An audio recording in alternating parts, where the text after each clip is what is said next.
आखिरकार हमारी प्रतीक्षा समाप्त हुई। तीनों लोक का सबसे महान योद्धा आर्यवीर हमारे बीच पधार चुका है।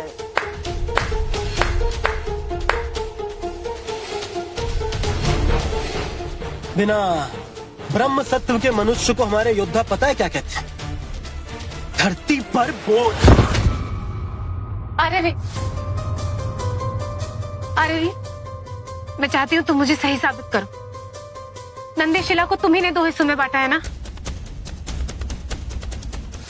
मुझे तो बिल्कुल नहीं लगता, किंतु अगर इस बात में कोई भी सत्य हो तो इस महाराजा जयंत की नहीं, इस आर्यवीर की मृत्यु पहले करनी होगी। युवराज नकुलवीर, धैर्य में बल है। आर्यवीर, सभी के सामने स्वीकार करो, बता दो इन्हें कि नंदीशिला को तुम्ही ने 2 हिस्सों में बांटा है। अगर बात धैर्य की तो कहो इस शर्वाए से कि ये सबके सामने नंदी शिला के टुकड़े करके दिखाए। मैं धरे रहूंगा उर्मिला वीर। अरे मैं तुमसे विनती करती हूँ।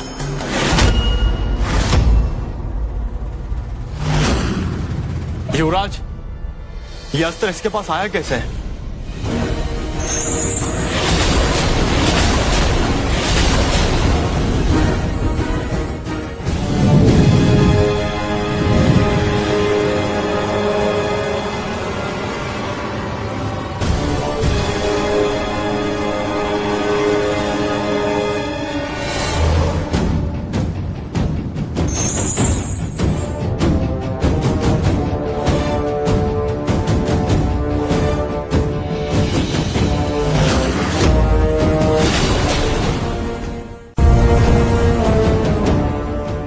आर्यवीर, 25 साल से मैंने तुम्हें अपने पुत्र की तरह पाला है, इसलिए जाते जाते एक सलाह देना चाहता हूं। इसे सलाह समझो या चेतावनी। गुरुदेव, आपका मार्गदर्शन और आपका प्यार हमेशा मेरे दिल में रहेगा। आप आदेश दीजिए। आर्यवीर, जब तक तुम्हें तुम्हारा परिवार नहीं मिलता तब तक तुम्हें अपनी पहचान छुपानी होगी, और सही समय आने पर इसका कारण भी तुम स्वयं समझ जाओगे।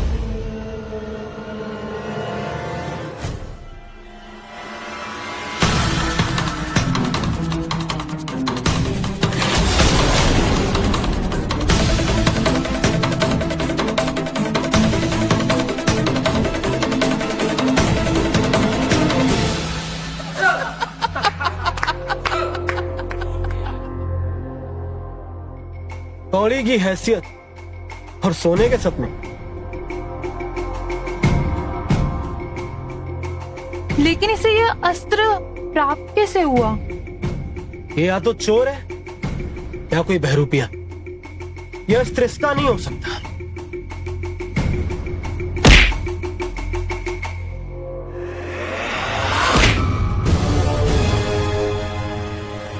इसकी जान मैं लूं, इससे पहले नकुलवीर इसे खत्म कर देगा।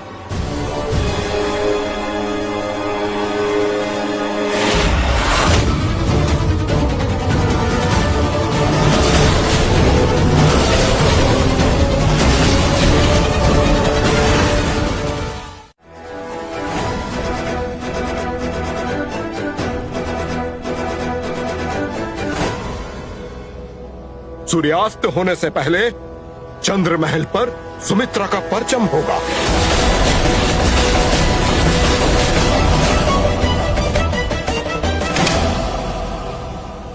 वीर योद्धा हो, तैयार हो जाओ। आज हमारी परीक्षा है। इस पवित्र धरती की सुमित्रा को धूल चटाने का समय आ गया है। शस्त्र उठाओ और तैयार हो जाओ। वीर समुदाय की, वीर समुदाय की, चलो। वीर समुदाय की, वीर समुदाय की।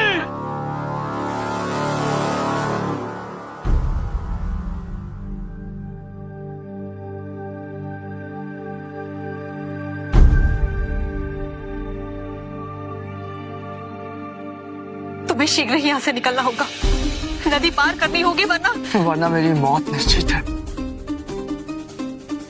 बेहतर होगा कि मैं मर जाऊं।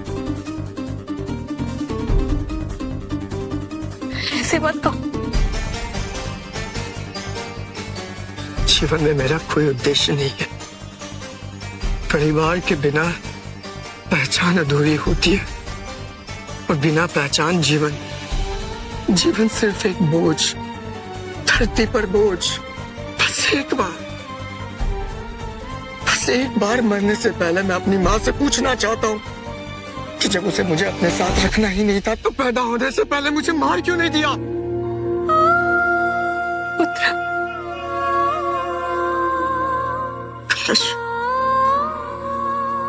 काश मेरी माँ आप जैसी होती। मुझे माफ कर देना। तुम्हारे साथ जो कुछ भी हुआ उसके दोषी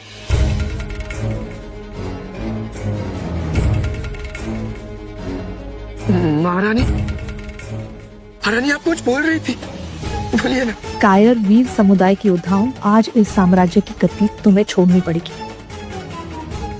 सुमार्था के योद्धा यहाँ आ चुके हैं। आर्यवीर बिना परम सत्व के कारण कमजोर है। महारानी बोलिए ना, आप कुछ बोल रही थी। अब बहुत देर हो चुकी है। अब तुम यहाँ से नहीं जा सकते। हमारे साम्राज्य को दुश्मनों ने चारों तरफ से घेर लिया होगा। इस समय तुम्हारा एक ही कर्तव्य है, तुम्हें प्रेक्षक बन के रहना होगा। मुझसे वादा करो कि दूसरों की सुरक्षा से पहले अपनी सुरक्षा के बारे में सोचोगी, क्योंकि अगर तुम्हारी सुरक्षा में थोड़ी सी भी कमी रह गई तो मैं अपने आप को कभी क्षमा नहीं कर पाऊंगी। वादा करो मुझसे।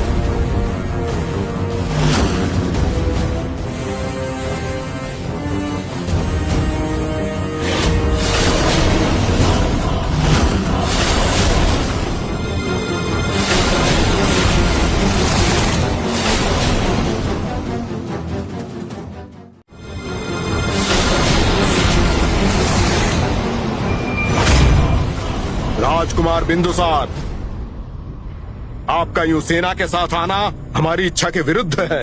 इसका अंजाम अच्छा नहीं होगा। महाराज जयंत, हमने संदेशा भेजा था। वैसे वो संदेश चेतावनी नहीं, फैसला था। इतिहास का अंत लिखा जा चुका है। हमें कसम है हमारे देवता काल प्रताप की, गद्दी पर राज हमारा ही होगा और गद्दी का फैसला काल स्थल में होगा।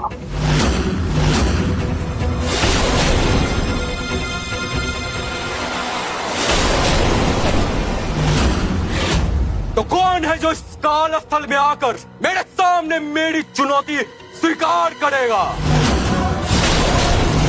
तुम जैसे कमजोर को तो एक एक कर मेरे पांव में गिरकर मेरे जूते चाटने चाहिए। आपका उद्देश्य सिर्फ जूते चमकाना है क्या? आपके पूरे ये आलीशान राज्य में एक आपका जूता चमकाने के लिए एक सेवक भी नहीं है? देखो इस सरवाह की लापरवाही। इतना दुस्साहस! बिंदुसार, इसे छोड़ दो। मैंने तुमसे कहा था ना, केवल प्रेषक बन के रहना। युद्ध भूमि में तुम्हारा सामना युवराज नकुलवीर करेंगे। लगता है वीर समुदाय में अब योद्धा बोलना भूल गए। यहाँ योद्धा नहीं, सिर्फ नामर्द बचे हुए। पुरुषों में इतनी कमजोरी है जो फैसले औरतें ले रही हैं।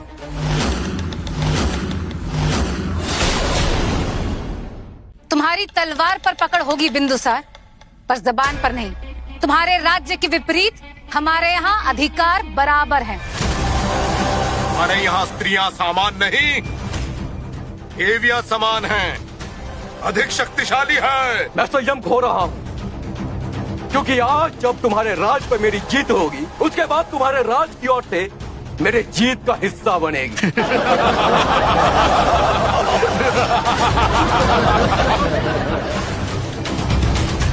बिंदुसार, अपनी हद मत भूल।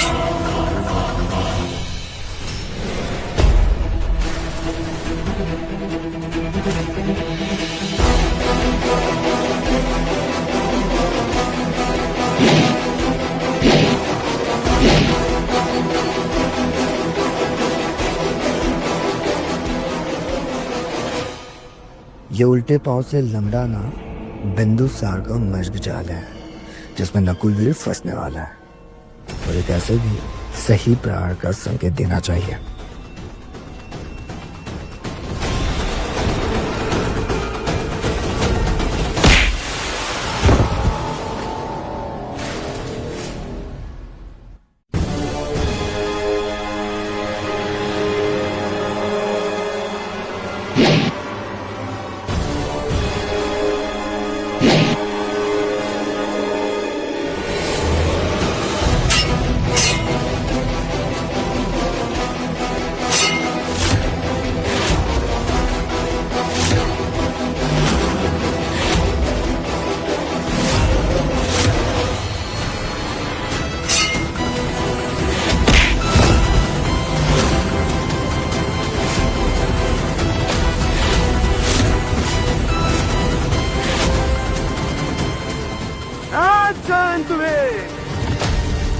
वीर समुदाय के योद्धाओं में ब्रह्म सत्व नहीं, कूड़ा भरा है, कचरा भरा है, गंदगी भरी है।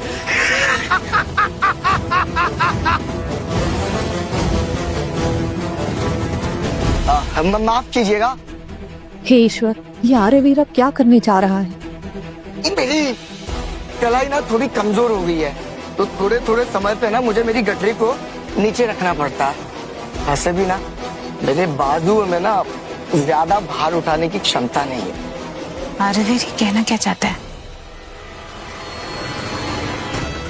थोड़े थोड़े समय में बिंदुसार की तलवार पर पकड़ ढीली हो जाती है क्योंकि उसकी बाजू इतनी मजबूत नहीं है। वाह मेरे भैया, इतनी गहरी परख। क्या आर्यवीर सच में अस्त्र कला नहीं जानते?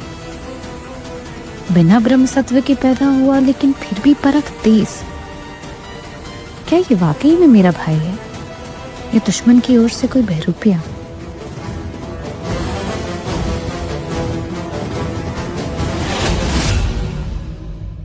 नकुलवीर,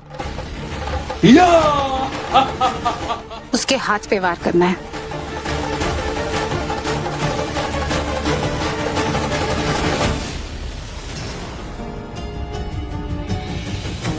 उर्मिला तेज दिमाग की योद्धा है, वो मेरा संकेत अच्छे से समझ गई।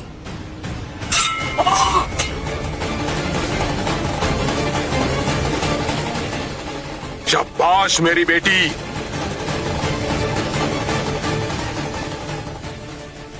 आर्यवीर का सुझाव एकदम सटीक था। ये एक महान योद्धा की ही सोच हो सकती है।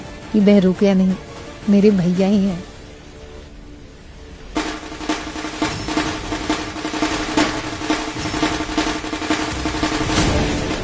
तालिशार, अब युद्ध आगे नहीं बढ़ेगा। बिंदुसार मात खा चुका है। काल स्तर के नियम के अनुसार। नियम? कौन सा नियम? कहाँ का नियम? कैसा नियम जयंतवीर? अरे नियम तो कमजोरों के लिए होता है, हम जैसे योद्धाओं के लिए कोई नियम नहीं होता। समझ गए तुम? क्या समझाऊं?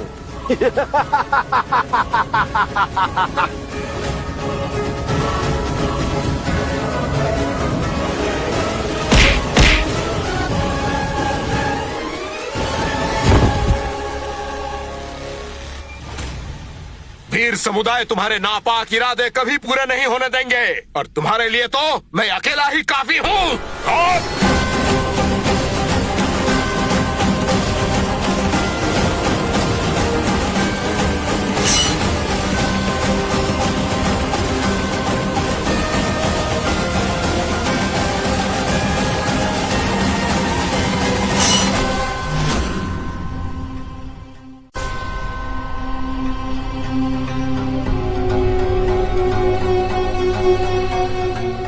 माफ कीजिएगा, लेकिन अगर इसी तरह चलता रहा ना तो महाराज 7 वार से ज्यादा टिक नहीं पाएंगे।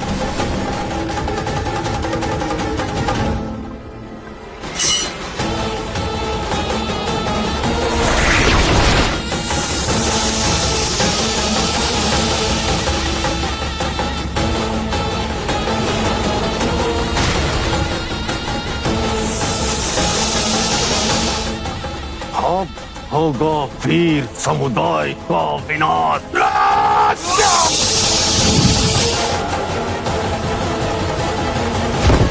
पिताजी!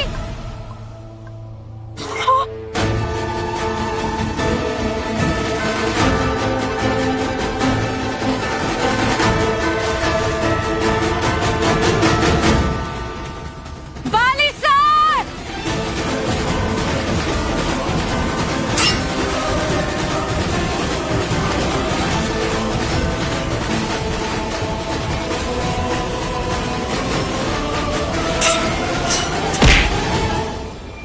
तलवार की धार और बाली का वार कभी खाली नहीं जाता। बिंदु, इसका मोल तो मैं दूंगा इन लोगों को। अब तुम्हारा मोल बाजार की गलियों में लगवाऊंगा।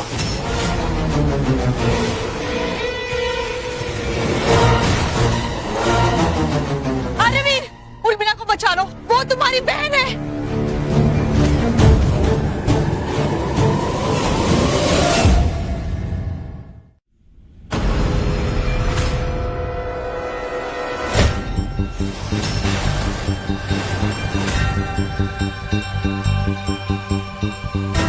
पूरी कहानी जानने के लिए देखो सुपरहिट शो चंद्रवंशम।